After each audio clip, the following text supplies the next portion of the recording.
Anak, sebelumnya kita sudah belajar kata berimbuhan dan kata dasar. Kalau di sebelumnya kita belajar tentang kata dasar dengan awalan huruf bebas, sekarang kita khusus belajar tentang kata dasar yang berawalan KPTS. Kita mulai yang pertama, yaitu tentang kata dasar berawalan K. Apa saja contohnya, Bu? Misal kukus, kunci. Jadi kalau ada kata dasar berawalan K, berarti dia termasuk KPTS.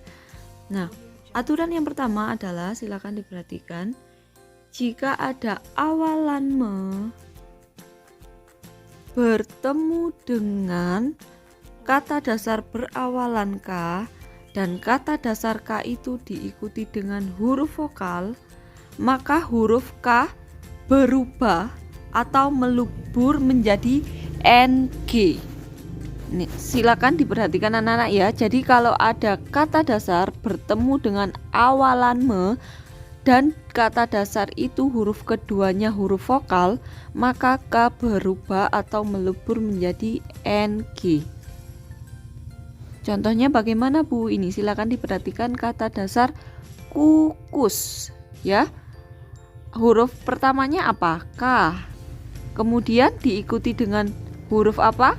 U. U itu termasuk vokal. Maka K itu melebur menjadi NG, berubah menjadi NG. Sehingga menjadi mengukus ya di sini ya. K-nya berubah menjadi NG. Bukan mengukus. Kemudian aturan yang kedua, jika ada awalan me bertemu dengan kata dasar K,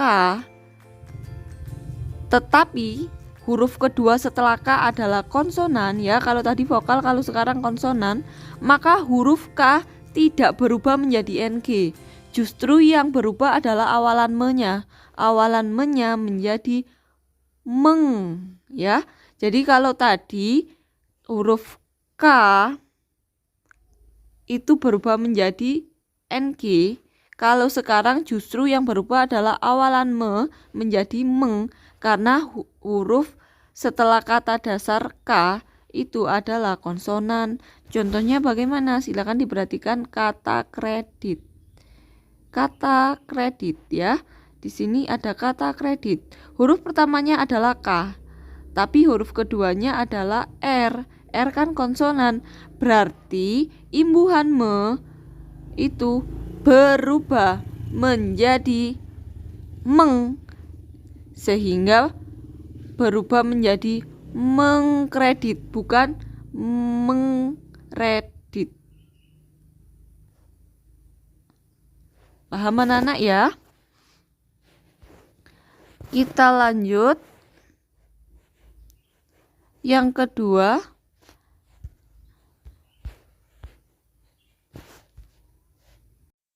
anak-anak, sekarang kita lanjut ke aturan kedua, yaitu kata dasar yang awalannya P. Kalau tadi awalan K, sekarang awalan P.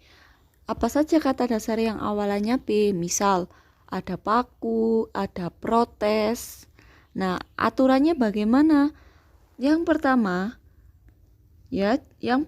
aturan pertama adalah jika ada awalan me diikuti dengan kata dasar berawalan P dan huruf keduanya diikuti dengan huruf vokal ya, maka huruf P berubah atau melebur menjadi M.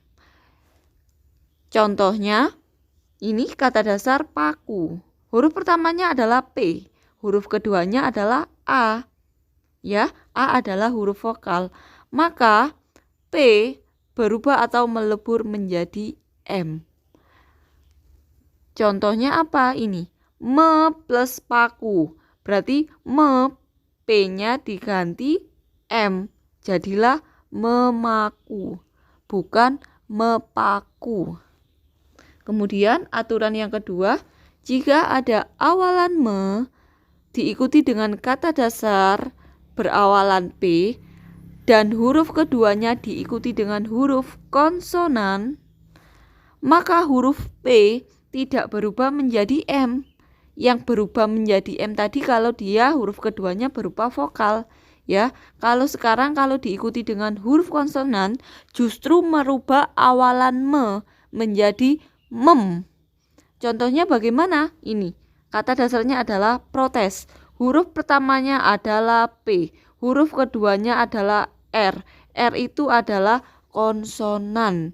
Ya, jadi P-nya tidak berubah menjadi M, justru yang berubah adalah imbuhan me-nya menjadi mem. Sehingga muncul me plus protes berubah menjadi memprotes karena yang berubah adalah imbuhannya yang berawalnya me menjadi mem. Sehingga kalau ada kata meprotes itu salah, yang betul adalah memprotes. Kita lanjutkan ke aturan ketiga, yaitu penggunaan kata dasar yang awalannya adalah huruf T, ya, huruf T. Apa saja kata dasar yang awalannya T? Misal ternak, traktir. Nah, jadi kalau kata dasar awalannya T itu juga punya aturan. Apa saja aturannya? Silakan diperhatikan. Aturan pertama adalah jika awalan me diikuti dengan kata dasar awalannya T dan huruf kedua diikuti dengan huruf vokal, maka huruf T berubah atau melebur menjadi N. Jadi huruf T-nya berubah menjadi N. Contohnya bagaimana Bu? Ini anak-anak ya, kata dasar tulis. Huruf pertamanya adalah T, diikuti dengan huruf vokal yaitu U. Maka T berubah menjadi N. Me plus tulis itu bukan metulis, tapi T-nya berubah menjadi N sehingga yang betul adalah menulis. Kemudian aturan yang kedua adalah jika awalan me diikuti dengan kata dasar berawalan T dan diikuti dengan huruf konsonan, maka huruf T tidak berubah menjadi N. Karena yang berubah tadi kalau bertemu dengan huruf vokal, kalau bertemu dengan huruf konsonan justru merubah awalan me itu menjadi men. Contohnya adalah kata traktir. Huruf pertamanya itu adalah T, tapi diikuti dengan konsonan yaitu berupa R. Maka awalan me berubah menjadi men. Ya, tapi T-nya tetap tidak berubah sehingga menjadi mentraktir, bukan meteraktir. Ya, jadi yang berubah hanya awalannya saja yaitu me menjadi men. Yang terakhir adalah kata dasar yang huruf awalnya berupa S. Contohnya apa?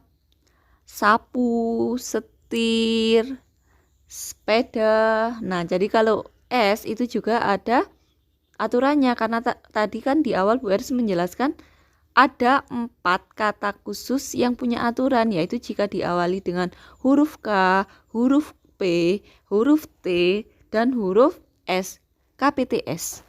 Aturannya bagaimana? Yang pertama,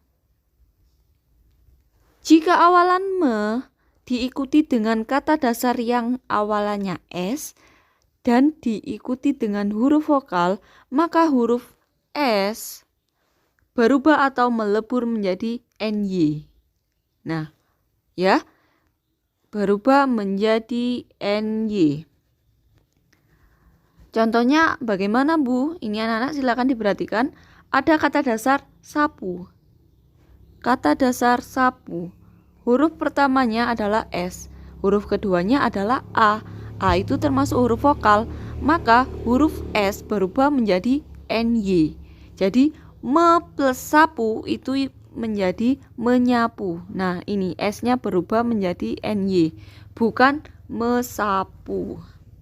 Kemudian aturan yang terakhir adalah jika ada awalan me bertemu dengan kata dasar berawalan S dan diikuti dengan huruf konsonan, maka huruf S tidak berubah menjadi NY, tidak berubah seperti yang pertama ini, karena ini hanya berlaku jika huruf keduanya konsonan, hanya berupa vokal, ya anak-anak ya, maaf ya, jika berupa vokal. Tapi kalau berupa konsonan, maka huruf S tidak berubah menjadi NY. Justru yang berubah adalah awalan me menjadi men. Ya, contohnya bagaimana Bu ini? Ada kata setir. Huruf pertamanya adalah S diikuti dengan konsonan berupa T. Maka imbuhan me itu menjadi men seperti ini ya. Jadi langsung saja ditulis menyetir. Yang betul adalah menyetir, bukan mensetir. Paham anak-anak ya?